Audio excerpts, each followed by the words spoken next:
Hello everyone, welcome to the Eternal Spoiler Breakdown. My name is Pojo, and we're excited to talk about the new spoilers from the ECQ today. We placed top 32, had a really good time, and yeah, so we are going to be, but there were a bunch of cards spoiled, and we have a new spoiler for you as well, something exclusive to our stream, so we will be talking about that as well. That'll be the last card on the list. So I think there's about 3 or 4.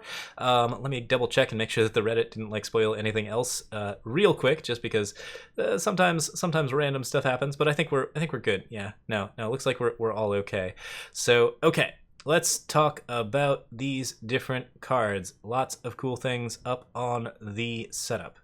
Okay, so first card on the list is Display of Vision, which we have up here.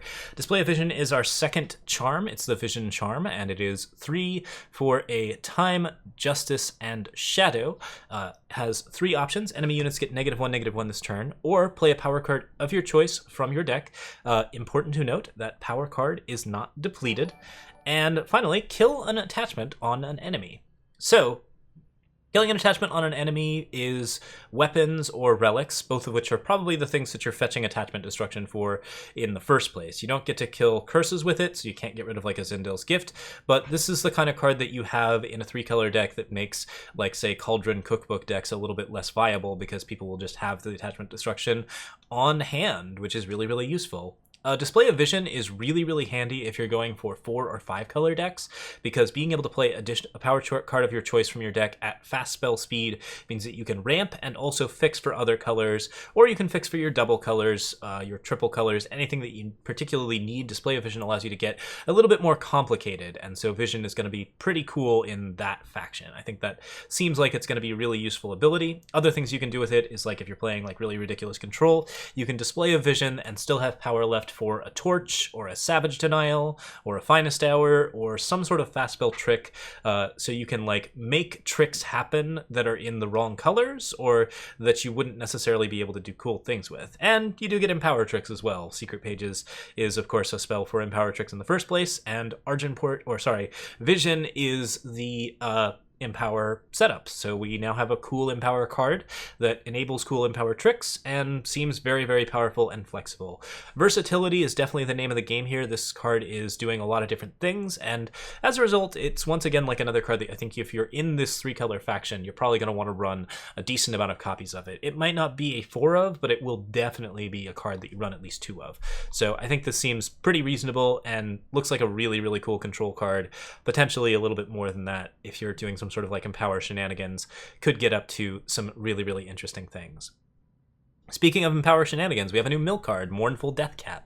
0/4 Sporefolk for 2. This is in double shadow, so you have to be really deep in shadow to start milling in the first place, but the enemy player discards the top 3 cards of their deck. Mill isn't strong, probably won't be strong after Mournful Deathcap is printed, but this is nonetheless a card that you can definitely use to set up Solitude and do some interesting mill strats, so I'm sure people are going to be happy to see it, and yeah, it's nice to have yet another little mushroom person hanging around and doing cool things. We'll build a mill deck now that there's a Mournful Deathcap. It's probably worth trying, and you can do some cool things with the Black Iron Manacles and other cool Empower stuff. Basically, you know, this is the card where if you play New Tomorrow, you mill half their deck, which, yeah, that seems fun. Could be delightful. I'm okay with a good mill card every now and then. I think we don't need too many more, but that's fine to have this one, so glad to see a mill archetype arising in Eternal, and hopefully we'll see something cool.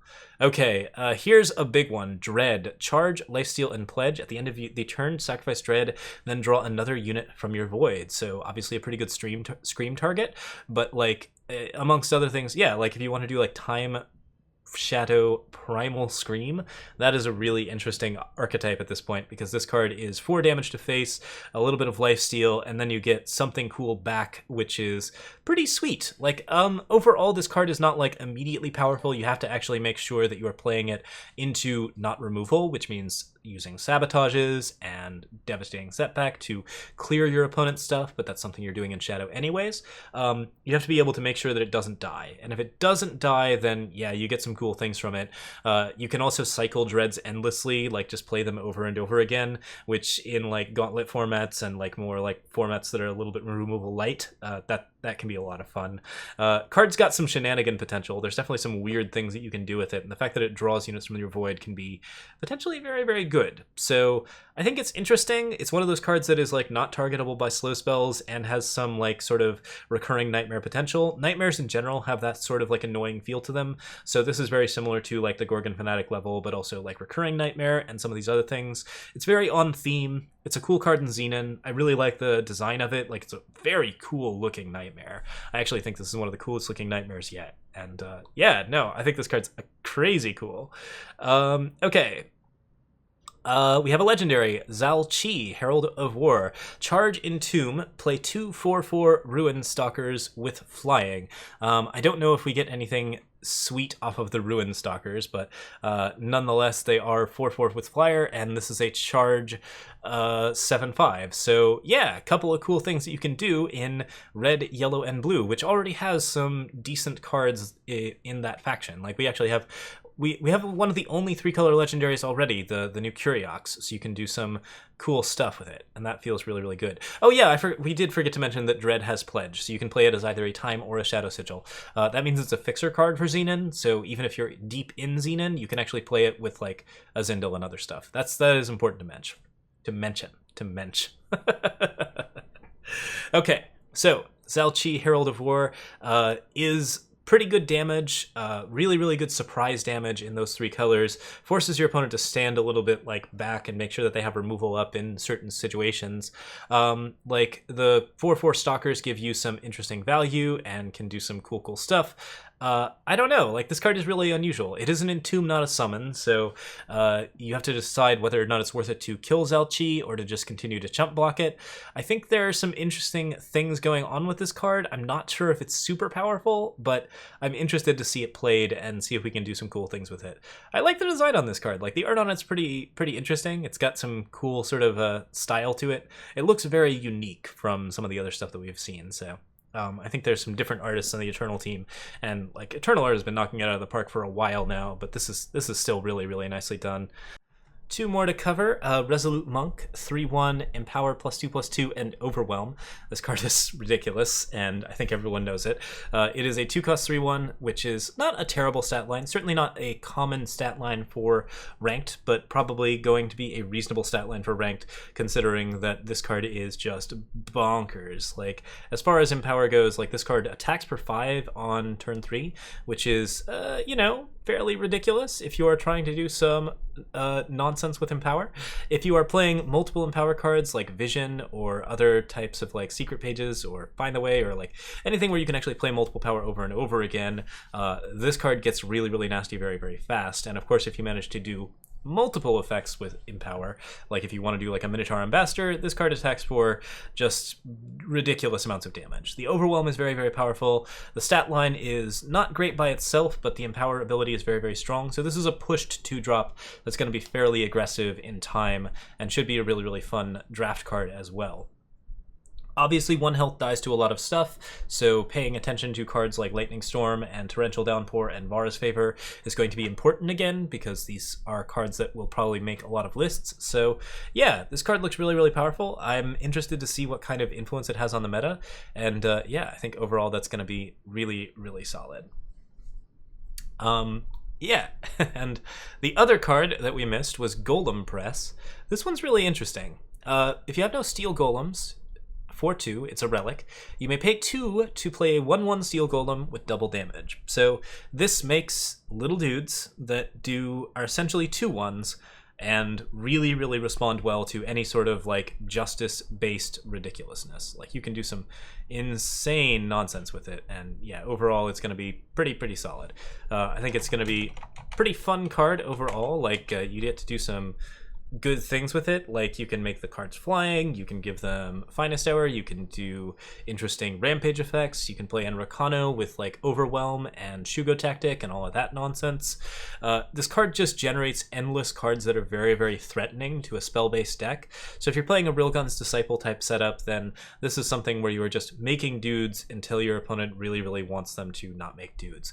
This is not a Sentinel, it is a Golem. Golem is a creature type already. I wouldn't be surprised if it was an engine as well, just because Justice tends to make engines quite a bit, but I'm guessing it's probably more likely just a Golem. So Golems and Sentinels are different, but not like in any particularly like important way. There aren't that many golems out there. The main thing about this is that it makes tokens, and the tokens are not in any way related to current current tribes. So seems like a pretty powerful card. Definitely fun, and a lot of cool things that we can do with it. Making tokens can be really useful in a lot of different ways, and this is one of the cheaper token makers that we have out there. You can even use this in like an Argenport sacrifice list where you are trying to actually just make dudes to sacrifice to. So you could do some cool things with it. Like, I think the golems are generally powerful enough that you probably want to focus on like actually making the golems do more, but overall seems pretty cool. The fact that you do have to have no steel golems is important. So like you have to be careful with how many multiples you have of it, but like it's a solid option, and you can play a lot of different cool things with it. And yeah, I'm pretty excited about it. It seems like a very fun card, and if you're playing like a sacrifice based deck, I think that's one of the more interesting places to put it, since that allows you to play multiple golem presses and do some really interesting shenanigans. So yeah, cool stuff. So that leaves one other card. We got a small spoiler from Scarlatch, who decided to be nice and hand one off to us. Let's see here. So let's go ahead and set that up. This is a new Wisp card, and its name is Weary Spiteling. And it costs 1, as you can see. I did pick the very big art for this. So here's the art for it. It's really cool looking. I actually really like how good this card looks. Like, it is pretty impressive. The Shadow Wisps just look very neat. And yeah, this Sleeping Babby is potentially a pretty powerful card. It is an Entomb card, and it reads 1/1, Entomb, +2/+2, and flying. So jumping in here, I did, when I initially reviewed this card, get a little flustered when I confused Tribute and Entomb. So we're going to redo our evaluation of it because it was a bit of a mess, basically. But yeah, so Weary Spiteling is Entomb +2/+2 and flying, and basically whenever it dies, it gets to be bigger and it gets to be better at flying, or rather it gets to go up into the air and be a big evasive unit. Now with Wisps in particular, there are a lot of ways to bring Wisps back from the void. You can do some cool things with 1-drops with Shadowlands Guide and Memory Dredger and other things that get like very small things back from the void. You can, Haunting Scream it. You can use the Wisp Keeper that entombs to bring back Wisps from the void. For a Wisp tribal based deck that wants to basically fish for things in the void and bring them out and then like basically just use them over and over again, this is a pretty exciting card, especially since we also have some like possible self-mill or other mill effects that we can use to throw Spiteling into the void without necessarily even playing it first. So there are some interesting options here. Spiteling makes a really good Devour target or Sacrifice target for different decks because it gets bigger and bigger every time in the same way that Vara Fate Touch does, but you can bring it back a little bit easier and do some cool things with just general Wisp Tribal. So it's a pretty interesting card. This kind of void recursion and like sort of recursive advantage is tricky to build around and often requires you to be a little bit more deep in Wisps, but the card is relatively powerful for what it's doing. And combined with the 2/4 Xenon Cultist that adds additional strength to things that die, and the Void Drummer, the 2/2 unblockable that increases the strength of units in your void whenever it attacks, there are a lot of ways to make this unit into a really scary flyer very quickly, and then immediately just start giving it Charge with Scream or giving it like all sorts of interesting like ways to sort of come across. I think this card has some potential for like a weird void based aggro deck, and that's kind of exciting. I'm not sure how I feel about it in Control. It does grow bigger and bigger as a Wisp, but eventually it'll get silenced or removed in some sort of way. So like this is more like a really interesting build around me in Draft. Like if you want to play Shadowlands Guide, if you want to like really take advantage of your dark returns, if you want to just get good recursion going on, like this is a card that could potentially do some nasty stuff. And if Defiance has any sort of good recursion, then there's a lot of potential there. But yeah, like overall the card is very void focused, sort of really relies on that recursion, and it's interestingly, potentially powerful. I'm pretty in on this card. I think it's very exciting, and yeah, I think it looks pretty cool. All right, thank you guys so much for watching. That wraps it up for our spoilers tonight, and yeah, I hope you guys have a really good evening. Like, this was really wonderful. We have a Patreon now. You can throw me $1 if you want to. You can sub to the channel. You can go to our Twitch. There's lots of good places to enjoy our stuff, so feel free to indulge however you like. And have a really good night, everyone. Thank you so much for watching. Cheers.